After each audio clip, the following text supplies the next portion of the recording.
The International Criminal Court is now in session. L'audience de la Cour pénale internationale est ouverte.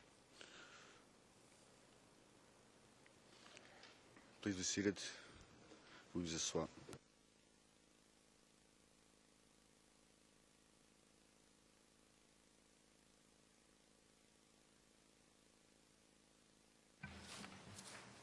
Bonjour. L'audience est ouverte. Monsieur le greffier, veuillez appeler l'affaire, s'il vous plaît.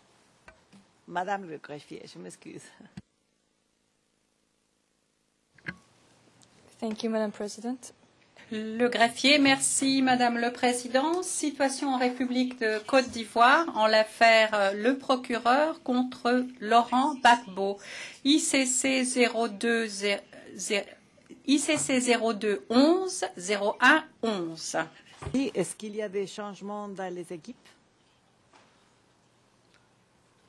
Pas de changement. Pas de changement, Madame la Présidente. Je vous remercie. Et je donne la parole à la défense pour continuer sa présentation. Merci, Madame le Président. Jennifer Naouri va continuer sa présentation qui prendra un peu moins d'une heure, c'est ça? Elle sera ensuite suivie par Maître Fovo Ivanovic.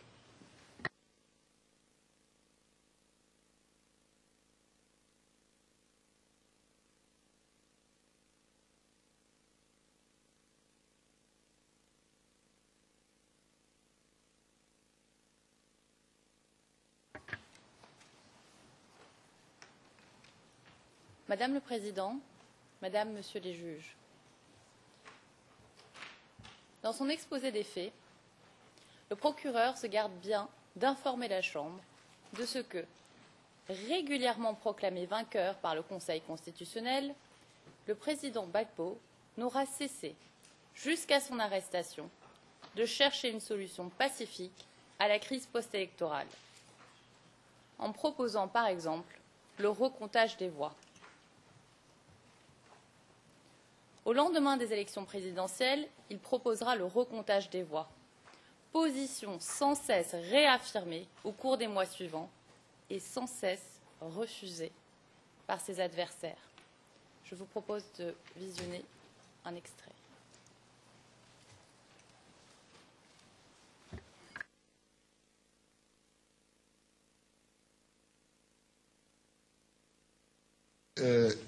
Il n'est pas d'accord. Et ceux qui le soutiennent, s'ils ne sont pas d'accord, qu'ils viennent dans un comité d'évaluation. On va regarder au plus près les résultats des élections. On va prêt faire demain le comptage.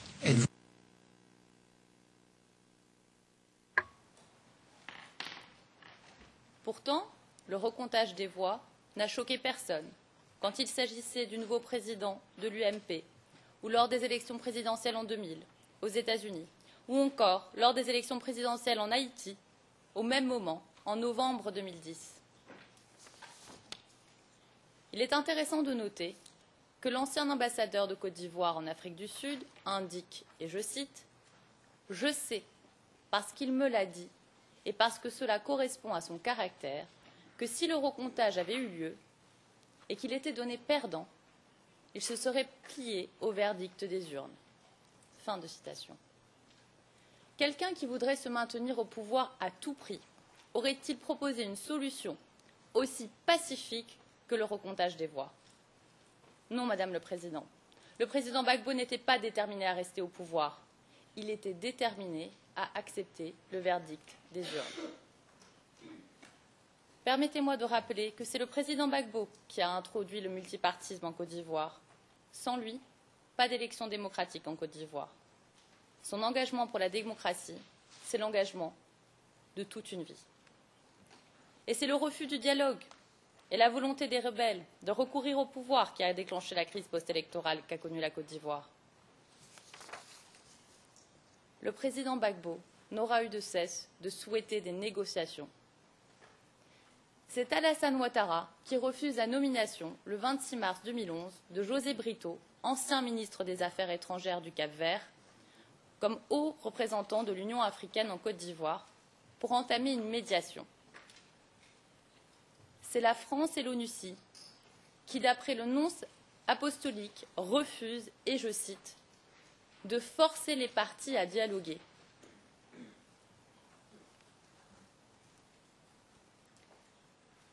Selon le procureur, dès la fin du processus électoral, et je cite, « Gbagbo a mobilisé les forces qui lui étaient subordonnées et leur a donné l'ordre de coordonner leur activité dans le but d'appliquer la politique, paragraphe 9 du document contenant les charges. Ainsi, du 27 novembre 2010 au 8 mai 2011, les forces pro-Gbagbo auraient attaqué des civils considérés comme des partisans de Ouattara.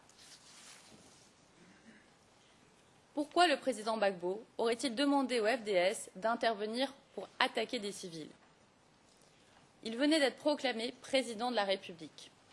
Sa préoccupation majeure était de mettre en place un nouveau gouvernement et d'assurer le bon fonctionnement de l'État.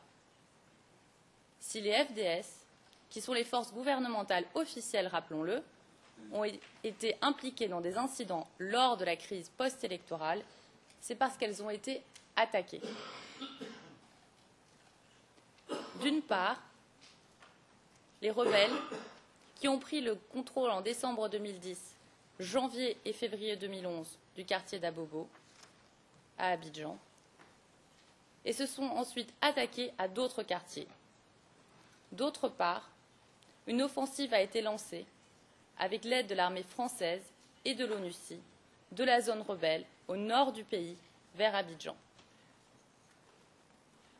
L'offensive à Abidjan. Le président Gbagbo n'a jamais vu d'inconvénient à ce qu'Alassane Ouattara et les chefs rebelles s'installent à l'hôtel du Golfe, en plein cœur de la ville. Ils y étaient. Ça ne dérangeait personne, a-t-il dit. Pièce de la Défense, 0589, 1 minute et 8 secondes. Il y aura rapidement 850 soldats rebelles à l'hôtel du Golfe, qui devient une base militaire, d'où seront d'ailleurs lancées des attaques. Par exemple, le 16 décembre 2010 contre la RTI. Pourquoi autoriser des forces rebelles aussi importantes et lourdement armées à s'installer à Abidjan si le président Gbagbo préparait la mise en place d'une politique pour se maintenir au pouvoir à tout prix? Cela n'a pas de sens. De plus, ce sont des rebelles qui vont commettre de nombreuses exactions à l'encontre de la population civile à Abidjan pendant cette période. Prenons l'exemple d'Abobo.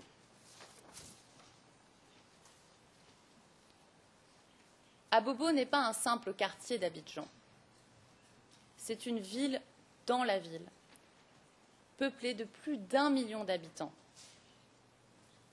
Dès avant la tenue des élections présidentielles, des groupes rebelles s'étaient infiltrés dans Abobo, organisant des caches d'armes.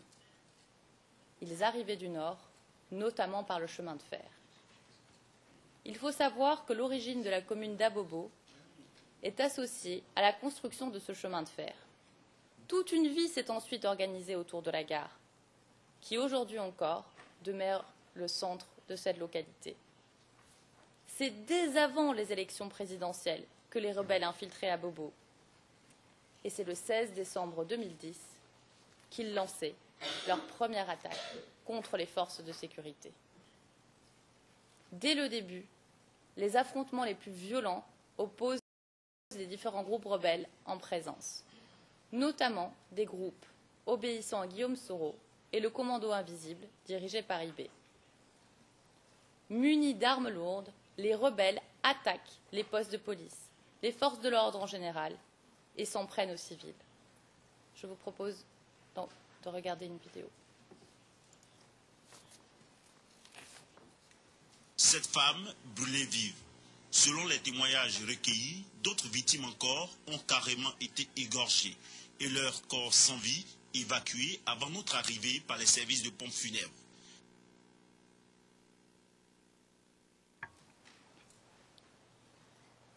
Je voudrais, pour qu'on comprenne bien la situation à Abobo, vous lire un extrait du livre « Le commandant invisible raconte la bataille d'Abidjan. Gbagbo est innocent, c'est nous ». Il s'agit du document de la Défense 0040, pages 2387, 2388 et 2389.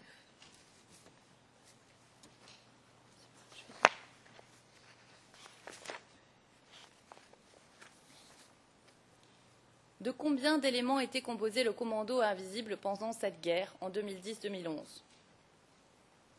Nous avions 5400 hommes sur le terrain. C'est notre clan qui était majoritaire dans la belligérance. Comment opériez-vous à Bobo?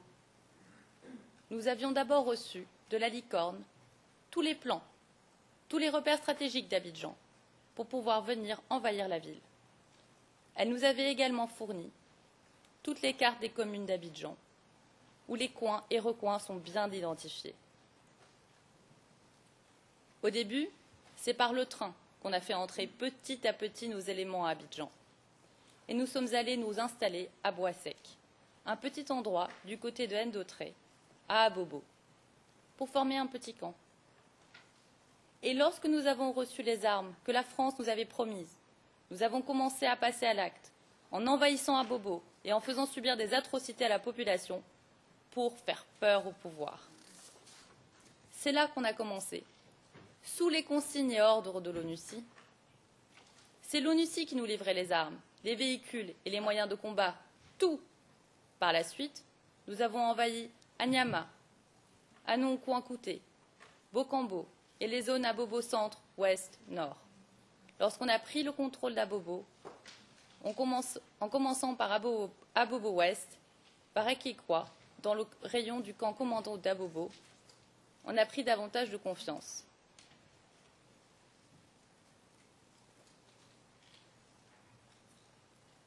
Mais comme on n'arrivait pas à déloger les hommes du camp d'Abobo, on avait demandé des renforts en armes lourdes que la Licorne nous avait promises. Qui vous a promis? La force Licorne. C'est lorsque nous avons reçu ces armes lourdes que nous avons commencé à attaquer le camp commando d'Abobo. On attaquait aussi les éléments des forces loyalistes qui habitaient dans la commune d'Abobo. Et comment procédiez-vous? Certains mettaient le feu, d'autres. Il y avait 2 ou 3 étages où habitaient des loyalistes, des forces pro-Gbagbo, au niveau du village Anonkouankouté. C'est avec les armes qu'on nous avait données qu'on a pu attaquer ces étages, brûler plusieurs personnes vives là-bas. Les commissariats aussi?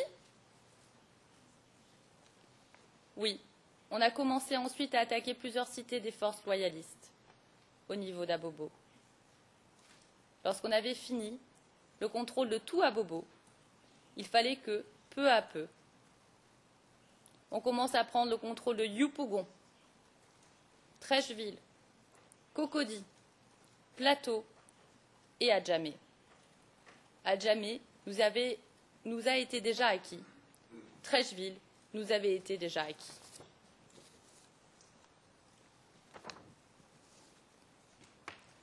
La situation à Abobo devient donc explosive. Les exactions se multiplient et les forces de maintien de l'ordre perdent rapidement le contrôle du quartier. En janvier et février 2011, les forces de l'ordre ont disparu. Des dizaines de milliers d'habitants fuient le quartier, toutes ethnies confondues. On en voit quelques images à l'écran. Et nous souhaitons vous montrer une vidéo sur l'exode des populations à Abobo. Dans notre pays, on peut nous amener dans notre pays, on est parti où? On ne peut pas partir quelque part. Ici, la Récheville, on est fatigué. On est fatigué. Que Dieu ne va nous aider. Et à nos enfants, regarde nos enfants.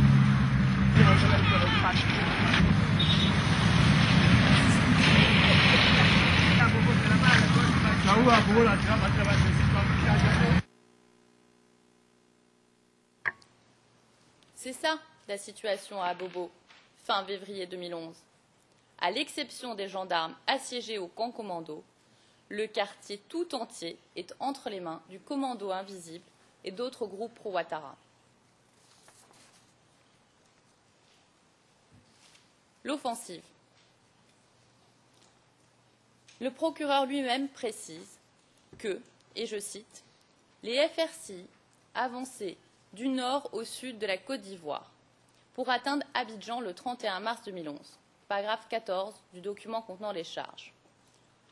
Or, il n'en tire aucune conséquence. Il n'explique pas le contexte dans lequel s'est déroulée cette descente et par qui. Il s'agissait des rebelles du Nord, équipés et armés. Le procureur explique que les fidèles de Ouattara comprenaient notamment les forces nouvelles rebaptisées par la suite Forces républicaines de Côte d'Ivoire, FRCI, et qu'il disposait du soutien d'un groupe de défense issu de tribus appelées les Dozo et d'un autre groupe de miliciens burkinabés, paragraphe 14 du document contenant les charges. Il se garde d'entrer dans le détail. Il nous appartient donc de le faire. Qui sont les FRCI? Qui sont les Dozo? Qui sont les mercenaires burkinabés? Les FRCI ont été créés par une ordonnance du 17 mars 2011, numéro 2011-002, d'Alassane Ouattara, en fusionnant les forces armées des forces nouvelles et les forces nouvelles. Sous ces sigles se cachent les bandes armées des différents comzones, les mêmes chefs rebelles et leurs hommes ayant mis le Nord en coupe réglée, les mêmes dont les exactions ont été dénoncées par les organisations de défense des droits de l'homme. À côté des forces nouvelles, il y avait toutes sortes de groupes de mercenaires, troupes levées sur la promesse de salaire ou de pillage. Ces mercenaires étaient burkinabés, maliens, notamment des Touaregs, nigériens. Il semble même que des unités constituées burkinabées soient intervenues en tant que telles. Il convient de noter la proximité culturelle de nombre de ces mercenaires avec les contingents des Nations Unies présents dans le pays, par exemple nigériens.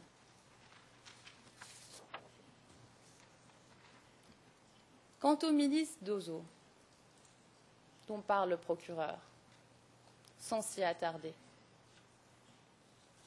elles sont plus connues sous le nom de Camajor en Sierra Leone. Il s'agit d'une caste de chasseurs des ethnies présentes du nord de la Côte d'Ivoire et dans les pays frontaliers. Est-il nécessaire de rappeler ici les nombreuses exactions commises par les Camajors? Dans le jugement concernant Charles Taylor du tribunal spécial pour la Sierra Leone, il est précisé au paragraphe 196 que les Camajors ont mangé des personnes qui étaient accusées d'être des sympathisants du RUF. Eh bien, les Dozo et les Camajors, ce sont les mêmes personnes. Le procureur s'est bien gardé d'expliquer qui ils étaient, les mentionnant rapidement, sans expliquer d'où ils viennent et quelles sont leurs pratiques. Dans le livre, le commandant invisible raconte la bataille d'Abidjan, Gbagbo est innocent, c'est nous. Le second adjoint d'Ibé, commandant du théâtre des opérations, raconte les pratiques des chasseurs traditionnels d'Ozo. Je cite: « Ils ont commis tellement de crimes rituels pour l'avènement et le maintien de Dramane au pouvoir. Ils enlevaient parfois de pauvres innocents parmi la population, allaient les dépecer vifs et ôter leurs organes pour des rituels mystiques. Ce sont ces forces qui avançaient du nord vers le sud de la Côte d'Ivoire en 2011 et qui attaquaient les populations civiles sur leur trajet. Concernant leur équipement, un gradé des services de renseignement français confie, dans un article du Canard enchaîné, le journal français le mieux informé, que la France a prodigué des conseils tactiques au FRCI en vue de l'offensive et les a équipés, notamment de fusils d'assaut.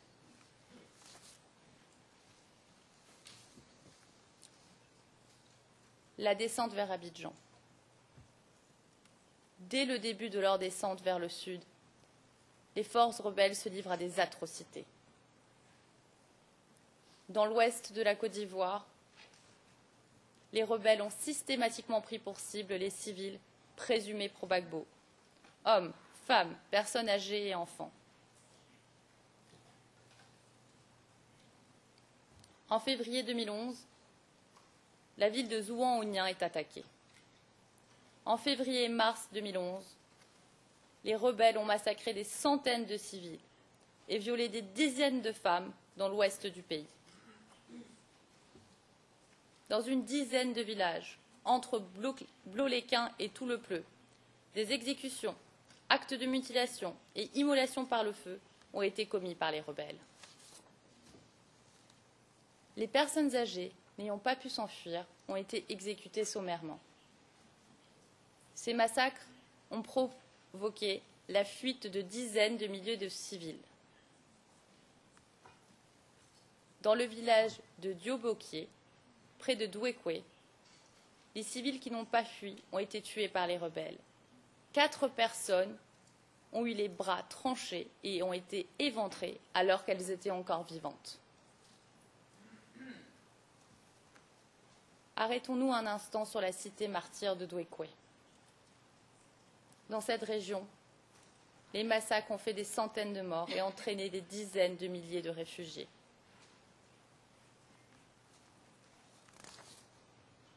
Nous vous proposons un extrait vidéo pour illustrer les événements de Douékoué au quartier Carrefour.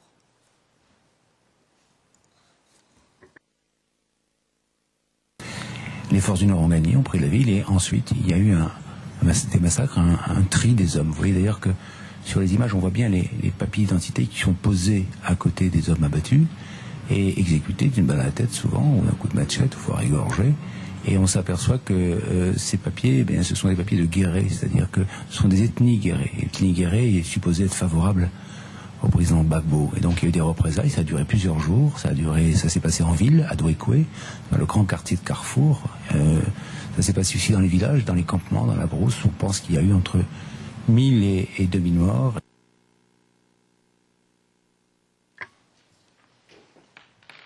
Entre le 29 mars et le 31 mars 2011, plus de 800 personnes ont été massacrées dans le quartier Carrefour de Douékoué, du fait de leur appartenance à l'ethnie guérée.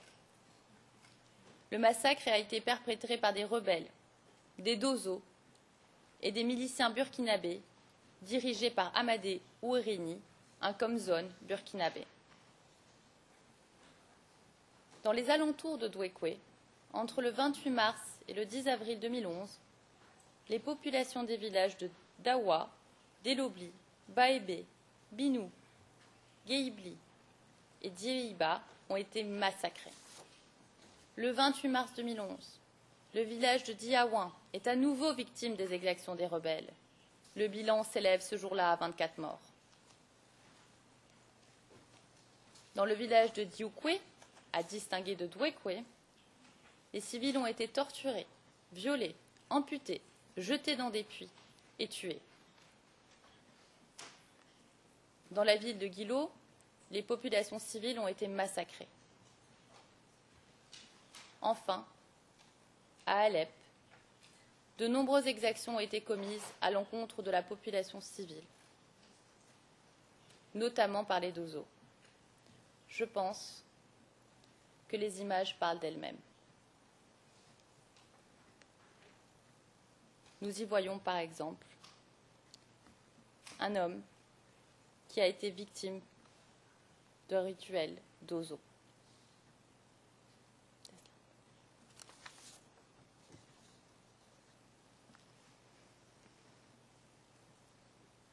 Les rebelles humiliaient leurs victimes en les forçant à chanter « Au revoir Gbagbo, Gbagbo s'en va ».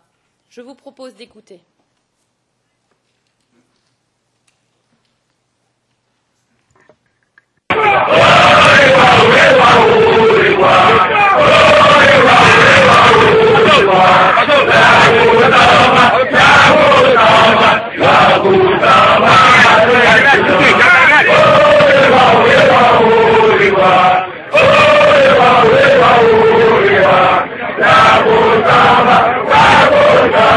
Bravo,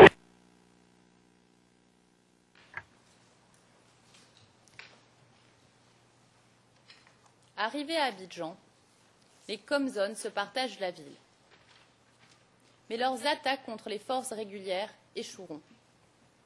C'est pourquoi les contingents de l'ONUCI et la force Licorne viendront à leur secours au début du mois d'avril 2011. Je vous propose d'écouter un très court extrait d'un reportage d'Arte, chaîne de télévision française.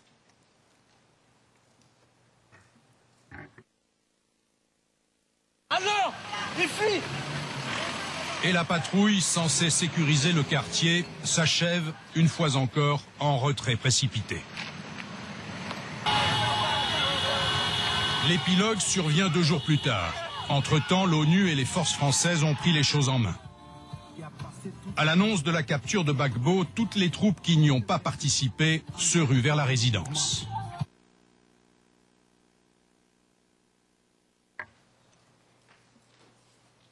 Au cours des combats, il y aura des nouvelles atrocités. Par exemple, les rebelles ont aussi utilisé les civils comme boucliers humains. Nous pouvons voir un exemple à l'écran. Je vous propose aussi de regarder un très court extrait, toujours du même reportage d'Arte, concernant l'usage de boucliers humains. Ces combattants sont des broussards qui ne connaissent pas Abidjan. Et puis les habitudes sont dures à perdre.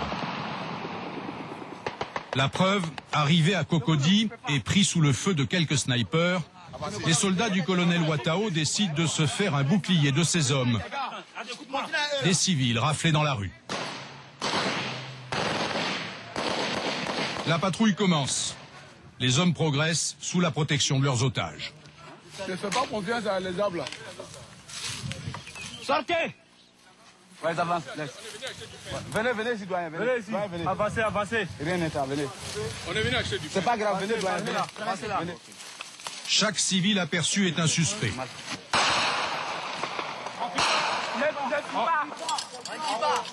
panique pas.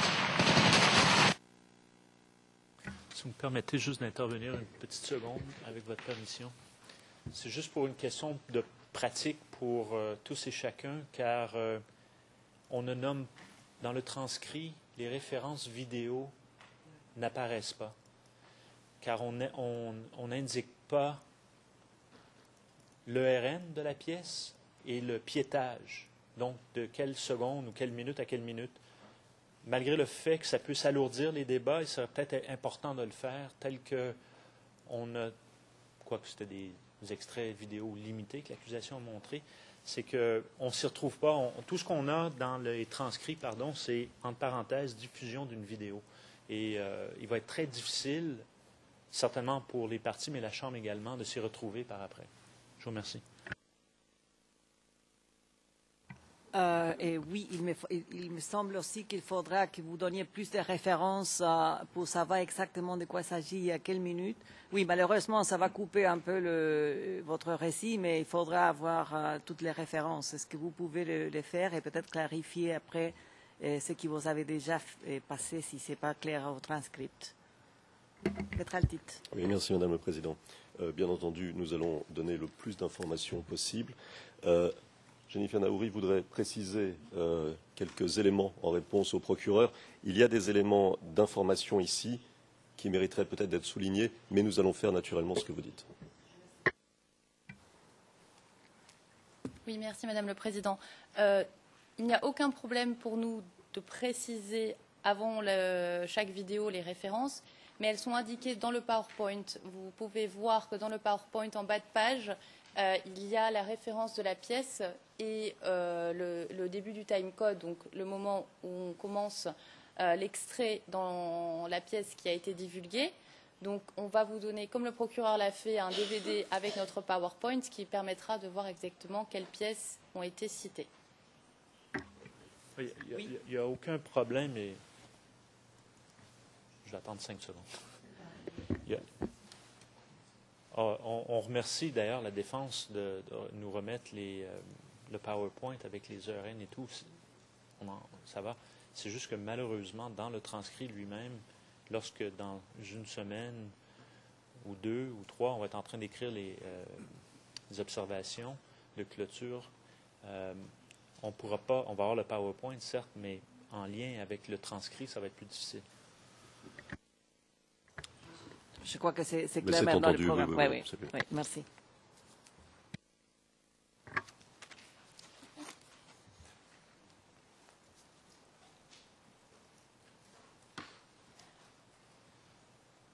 L'installation des rebelles à Abidjan. Après la chute du président Gbagbo, le 11 avril 2011, les ex-chefs rebelles se sont répartis la capitale ivoirienne comme un butin de guerre. Je cite là un titre d'un article de Jeune Afrique du 22 juillet 2011. Pièce 38-59. Abidjan a été partagé en plusieurs groupements tactiques par les rebelles. Par exemple, Chérif Ousmane a pris le contrôle de la commune du Plateau et d'Adjamé. Ouattao, quant à lui, a pris le contrôle des quartiers sud d'Abidjan, où sont situés le port et de nombreuses entreprises. Ben Laden a pris le contrôle de Yopougon. Abobo reste, dans les premières semaines, entre les mains du commandant invisible et des forces pro-Ouattara. L'offensive contre Yopougon. Après l'arrestation du président Gbagbo, différents groupes de rebelles tentent de s'attaquer à Yopougon, second quartier le plus peuplé de la capitale, plus d'1 million d'habitants. Yopougon est peuplé majoritairement par des habitants membres d'ethnies supposées favorables au président Gbagbo. Les attaques rebelles échouent devant la défense que leur opposent des groupes d'autodéfense composés d'habitants. Les rebelles demandent alors à d'anciens responsables pro-Gbagbo de négocier le désarmement des habitants. C'est ce qu'explique notamment le témoin du procureur P44. Et il précise que les civils ont accepté. Pièce de la Défense, 3704, page 3716. Une fois les habitants désarmés, des groupes de rebelles se répandent à Yopougon, se livrent à de nombreuses exactions et commettent de nombreux crimes. Par exemple, les civils ont été raflés et détenus à la station Lubre-Afrique. Nous pouvons voir sur les photos des jeunes gens aspergés d'essence. Et sur la vidéo qui va suivre, nous pouvons voir une centaine de jeunes hommes détenus arbitrairement dans des conditions inhumaines. Il s'agit de la pièce de la Défense 2115.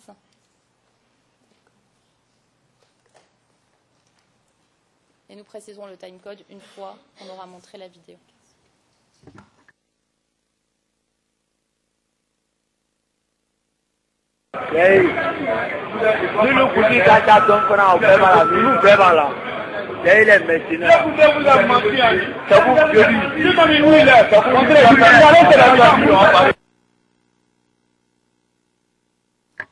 Extrait de 0,15 à 0,27 secondes.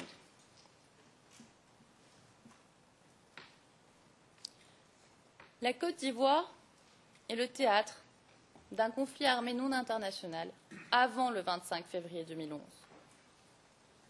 Dans les paragraphes 14 et 15 du document contenant les charges, le procureur considère que, je cite, le 25 février 2011, la Côte d'Ivoire était devenue le théâtre d'un conflit armé ne revêtant pas un caractère international entre les forces pro-Gbagbo et les fidèles à Ouattara. Fin de citation.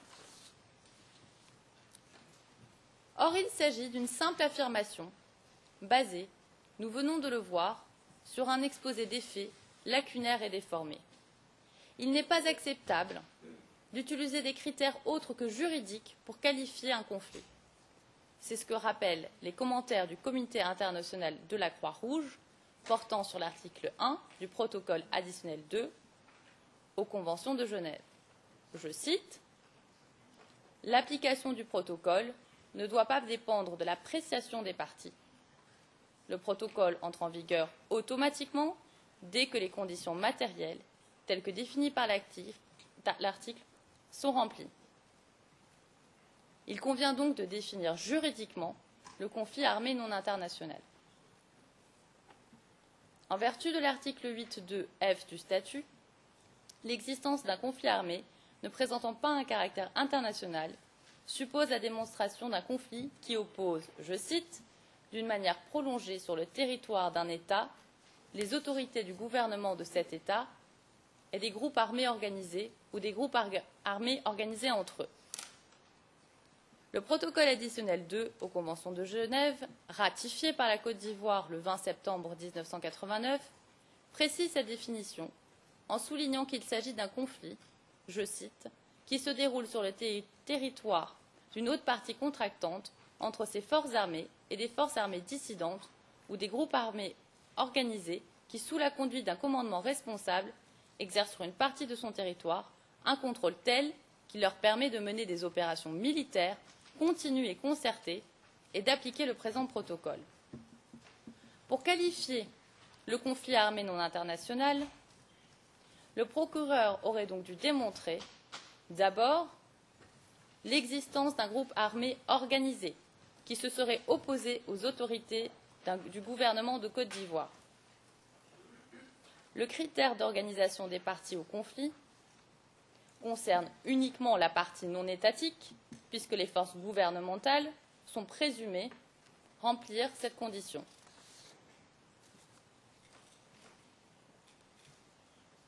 L'organisation du groupe armé s'évalue à la lumière d'un faisceau d'indices qui a été posé par la jurisprudence du Tribunal pénal international pour l'ex-Yougoslavie, notamment dans les arrêts Tadić et Haradinaj, repris par la jurisprudence de cette Cour. Il s'agit notamment de l'existence d'une structure de commandement. Nous avons vu que l'organisation des forces armées des forces nouvelles était calquée sur celle de l'armée nationale, avec pour chef d'état-major le général Soumaïla Bakayoko. L'existence d'un quartier général, celui-ci se situait à Bouaké. Le contrôle d'un territoire délimité. Les forces nouvelles contrôlaient le nord du pays depuis septembre 2002. La capacité à se procurer des armes et autres équipements militaires, de recruter et de leur donner une instruction militaire. Nous avons vu que les forces nouvelles, enrichies par le racket des populations et de nombreux trafics, s'étaient procuré des armes, de l'équipement militaire et avaient recruté des hommes. La capacité de planifier, coordonner et mener des opérations militaires, notamment d'effectuer des mouvements de troupes et d'assurer un soutien logistique. Les forces nouvelles menaient de nombreuses opérations contre les forces de l'ordre, notamment dans le nord de la Côte d'Ivoire. Et nous avons vu que leurs troupes ont à plusieurs reprises mené des offensives vers le sud du pays. La capacité de définir une stratégie militaire unique et d'user des tactiques militaires.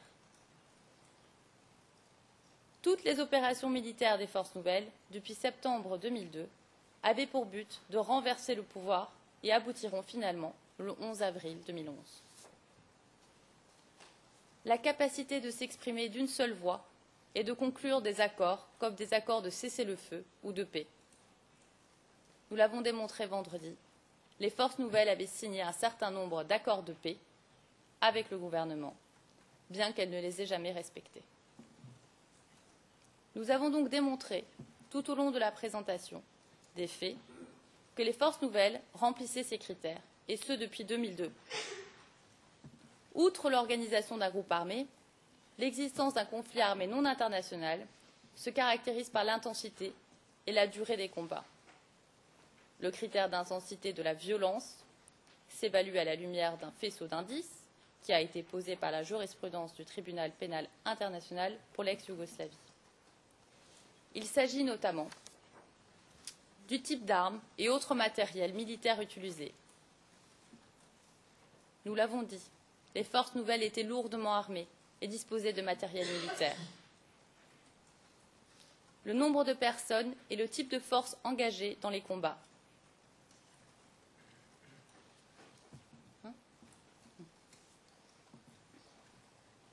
Le Nord était subdivisé en 10 zones, chacune contrôlée par un Comzone, ayant sous ses ordres de nombreux hommes bien entraînés.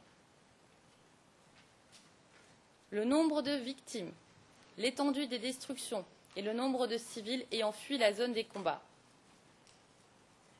Nous avons montré tout au long de cette présentation que depuis 2002, les forces nouvelles ont fait de nombreuses victimes au cours des affrontements, détruisant des villages entiers, ayant pour conséquence la fuite des populations civiles vers le sud ou vers les pays voisins. L'engagement du Conseil de sécurité des Nations Unies peut également témoigner de l'intensité d'un conflit. Rappelons à ce propos que le Conseil de sécurité a été créé dès le 13 mai 2003 la mission des Nations Unies en Côte d'Ivoire, qui deviendra en 2004 l'opération des Nations Unies en Côte d'Ivoire, l'ONUCI, et a multiplié les résolutions. 26 résolutions entre 2003 et 2010 pour assurer la présence de l'ONUCI, considérant que la situation en Côte d'Ivoire continue de menacer la paix.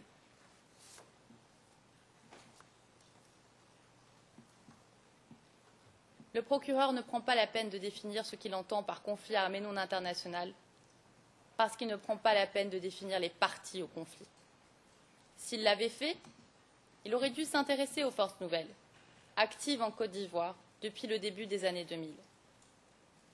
Il aurait dû s'intéresser aux moyens employés par les forces nouvelles pour contrôler le nord et une partie de l'ouest du territoire, et aux moyens par lesquels elles sont rapidement devenues une armée dissidente, organisée, hiérarchisée, entraînée et équipée, placée sous le commandement responsable des Comzones. Surtout, il aurait dû admettre que les FRCI sont en réalité les forces nouvelles auxquelles il ne souhaite pas s'intéresser. Le procureur tente de nous faire croire, de vous faire croire que les FRCI n'auraient été créés, constitués et organisés qu'après l'élection présidentielle de 2010. Or, ce n'est pas vrai. Il le dit lui-même au paragraphe 14 du document contenant les charges. Les forces nouvelles étaient rebaptisées Forces républicaines de Côte d'Ivoire. Les FRCI sont donc les anciennes forces nouvelles qui contrôlaient le nord du pays depuis 2002 sous le commandement de Guillaume Soro. Les mêmes qui se sont livrés à des exactions sans nombre dont nous vous avons rappelé quelques exemples. La question est de savoir pourquoi. Pourquoi le procureur veut ignorer l'existence des forces nouvelles? Parce que cela aurait remis en cause toute son argumentation. Non seulement cela l'aurait obligé à renoncer à présenter les faits de manière unilatérale et de manière partiale, comme l'attaque de civils désarmés, mais cela l'aurait amené à revoir toute sa démonstration, qui est fondée sur un seul présupposé. Le président Gbagbo serait le seul coupable. Il aurait lancé des forces armées à l'assaut de populations civiles désarmées pour se maintenir au pouvoir. C'est pour ça qu'il retient la date du 25 février 2011. Cette volonté de faire peser tout le poids de la responsabilité de la crise sur les épaules du président Gbagbo explique que le procureur ait voulu ne faire porter son enquête que sur les événements qui ont eu lieu en Côte d'Ivoire à partir du 28 novembre 2010. Dans le droit fil de cette stratégie, il prétend aujourd'hui qu'il n'y a eu de conflit armé non international que du 25 février 2011 au 8 mai 2011. Ce faisant, il procède par présupposés, lesquels ne s'expliquent par un a priori en faveur d'un camp contre l'autre, et surtout, il empêche la Chambre de comprendre l'enchaînement des événements qui a pu amener à la crise. Le procureur n'a pas pris en compte les éléments qu'il avait dans les mains. S'il avait analysé tout ce dont nous avons parlé au cours de cette présentation, il aurait identifié un conflit armé non international avant le 25 février 2011, prenant son origine dans le coup d'État du 19 septembre 2002. Avoir une vue globale des faits permet non seulement de mieux comprendre la situation, mais surtout, cela conduit à admettre que la responsabilité de la crise incombe aux rebelles. Il s'agit bel et bien dans un conflit armé non international, avant le 25 février 2011. Cela signifie que nous sommes en présence de deux forces armées. Il est fondamental d'analyser les faits qui seront présentés lors de cette audience à travers ce prisme. D'un côté, il y a des combattants qui s'affrontent, de l'autre, des civils. Étant dans un conflit armé non international, il ne fait donc aucun doute que nous sommes en présence de combattants lors des événements visés par le procureur dans son document contenant les charges, et non d'une seule force armée qui s'en prendrait à la population civile. De plus, il ne s'agit pas de simples combattants, mais de groupes armés très organisés, comme nous l'avons démontré. Ignorer qu'il s'agit de combattants qui s'affrontent, ignorer qu'il y a des hommes en armes qui s'opposent, c'est dénaturer les faits, c'est dénaturer le conflit, c'est dénaturer le récit, et c'est surtout dénaturer l'histoire d'un pays. Le procureur, en refusant d'entrer dans le détail de la qualification du conflit, en refusant d'inscrire les faits dans leur contexte, dénature le récit des événements qu'il expose lui-même devant cette cour. Il refuse d'identifier les protagonistes du conflit armé, puis il ne s'intéresse qu'à une seule partie. Nous sommes aujourd'hui en février 2013, soit plus de 10 ans après le début du conflit, 10 ans après les premiers massacres et les premiers rapports des organisations des défenses des droits de l'homme.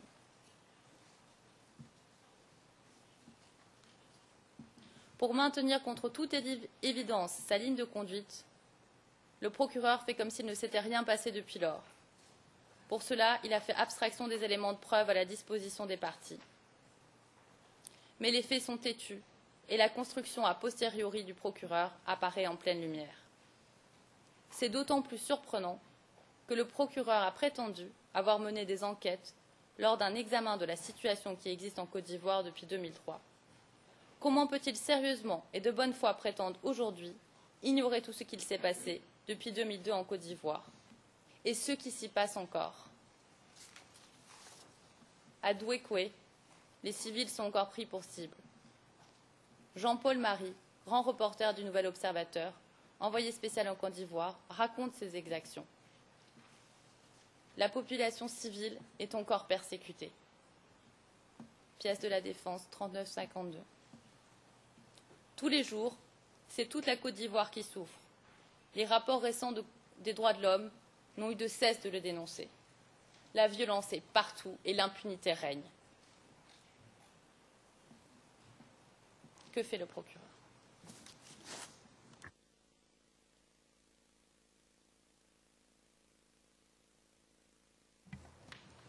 Merci Madame le Président. C'est Maître Fovo-Ivanovic qui prendra la suite de Jennifer Naouri. Mais comme nous sommes proches de la première interruption, peut-être pouvons-nous interrompre ici et reprendre tout à l'heure, comme vous le souhaitez. Vous avez encore 10 minutes. Vous préférez couper maintenant et commencer à...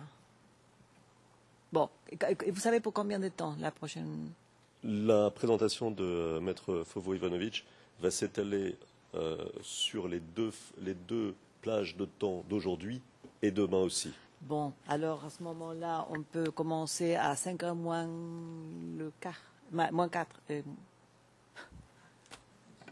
Vous avez compris. Merci. Alors, on va suspendre maintenant et on va recommencer à 5h. Oui, à 4h moins 5. Oui. All rise. We will adjourn.